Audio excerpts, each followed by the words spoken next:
오늘 또 이른 새벽 주님의 음성을 사모하며 나오신 여러분을 축복합니다. 오늘 우리가 읽고 묵상할 성경은 요한복음 12장과 13장입니다. 이 장들은 예수께서 베다니에서 기름 부음을 받으시고 예루살렘에 입성한 뒤 죽음을 통해 생명을 낳는 미랄의 선포하고 믿음을 촉구하시며 마지막 만찬에서 제자들의 발을 씻기고 새 계명을 주시고 유다의 배반과 베드로의 부인을 예고하시는 그런 내용입니다. 사랑하는 성도 여러분, 새벽에 커튼을 살짝 열면 방 안으로 희미하지만 분명한 빛이 들어옵니다. 그 순간 스위치를 켜지 않아도 바깥 풍경이 조금씩 보이기 시작하죠. 하지만 커튼을 열지 않으면 절대로 그 빛이 들어오지 않습니다. 오늘 우리가 함께 나눌 이야기도 이와 비슷합니다. 예루살렘이 유월절을 맞아 아주 분주해졌습니다. 예수님은 사람들 사이에서 조용하지만 분명한 목소리로 말씀하셨습니다. 아직 잠시 너희 가운데 빛이 있다. 이 말은 단지 그 시대의 사람들만을 위한 것이 아닙니다. 지금을 사는 우리에게도 꼭 필요한 말씀이죠. 우리는 누구나 마음속에 어두운 구석을 갖고 있습니다.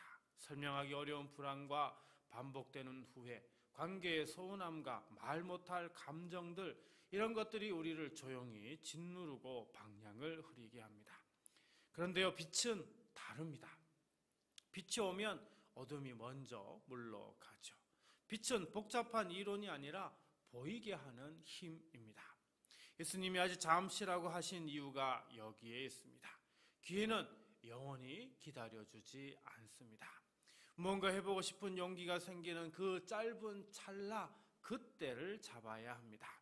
그때 잡으면 길이 열리죠. 놓치면 다시 어두움이 제자리를 찾습니다. 지금 이 새벽은 우리에게 주어진 작은 창입니다.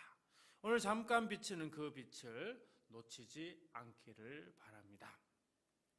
35절입니다. 예수께서 이르시되 아직 잠시 동안 빛이 너희 중에 있으니 빛이 있을 동안에 다녀 어둠에 붙잡히지 않게 하라. 창밖은 여전히 어둡습니다. 하지만 예수님은 지금 우리가 눈으로 보는 이 어둠보다 더 짙고 더 무서운 어둠에 대해 말씀을 하십니다. 어둠이 너희를 덮치지 못하게 하라. 이 말은요, 어둠이 있다는 정도가 아니라 어두움은 우리를 잡으려 하고 지배하려 하고 끌어내려고 한다, 이런 말이 되는 거죠. 헬라어 원문을 보면은요, 단순히 어두워진다는 그런 뜻이 아닙니다. 붙잡고요, 포획하고 점령한다, 이런 의미가 담겨져 있습니다. 즉 이 어두움은 그저 있는 것이 아니라 우리의 마음과 삶을 차지하려고 다가오는 힘이죠. 그렇다면 이 어두움은 어떻게 우리에게 오는 걸까요? 시끄럽게 다가오지 않습니다. 혹시 요즘 하루가 아무 일도 없다고 느끼시진 않습니까?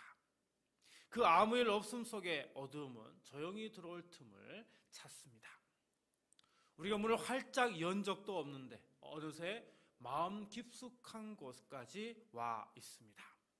하지만 오늘 아침 예수님은 이렇게 말씀하십니다. 빛이 있을 동안에 마음의 문을 열어라. 방 안의 어두움을 없애려면 어둠과 씨름하지 않습니다. 그저 스위치를 켜면 됩니다. 빛이 들어오면 어두움은 저절로 물러갑니다. 그렇다면 오늘 우리가 켜야 할 스위치는 무엇일까요? 바로 우리 자신을 드러내는 겁니다.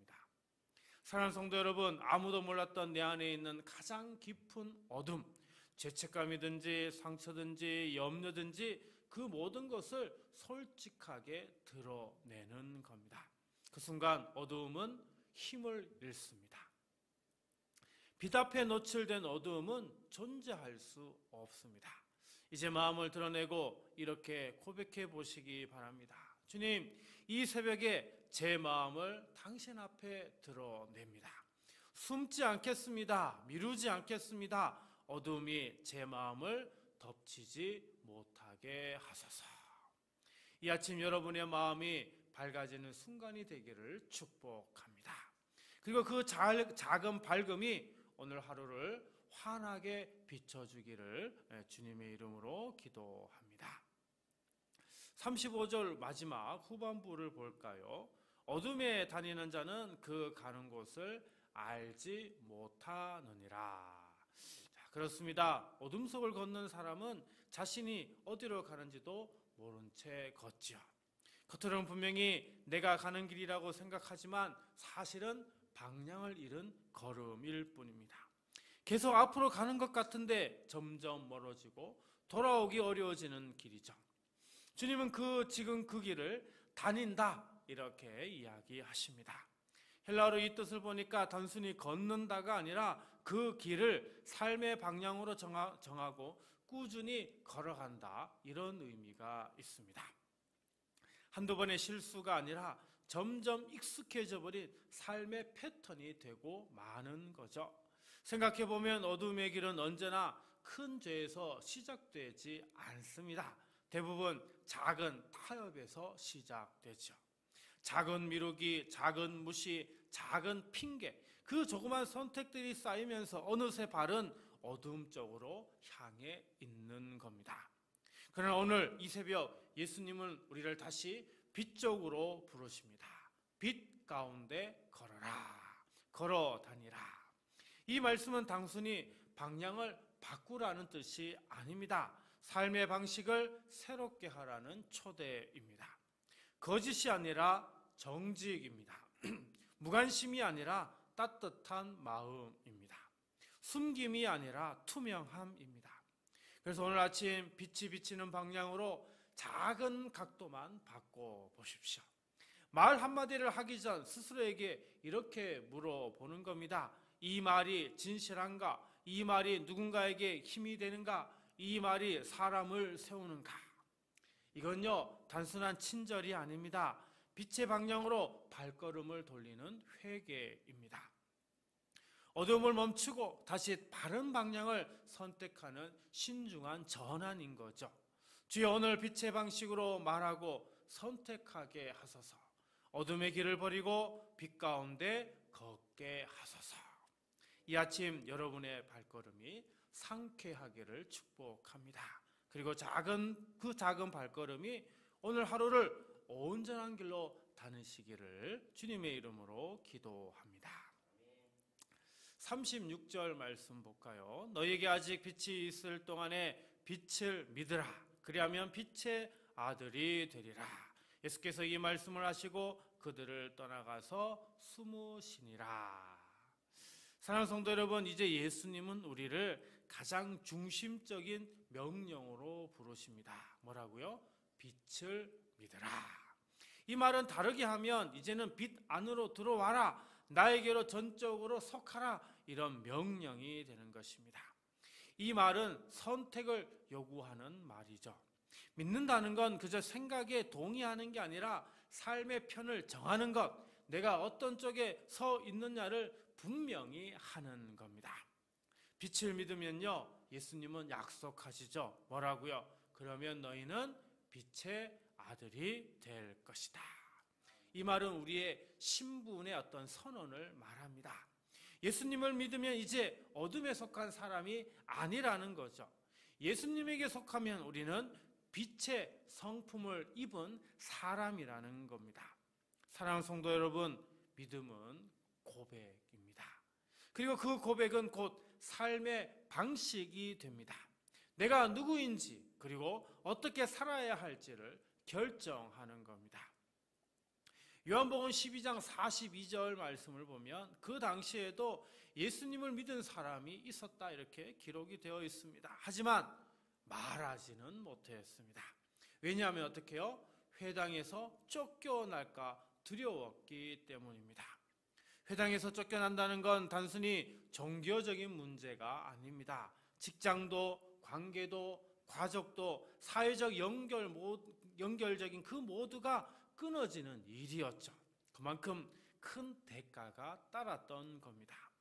그럼에도 예수님은 말씀하십니다. 너희는 빛의 자녀다. 숨기지 말고 물러서지 말고 빛을 드러내라. 이렇게 말씀하시죠.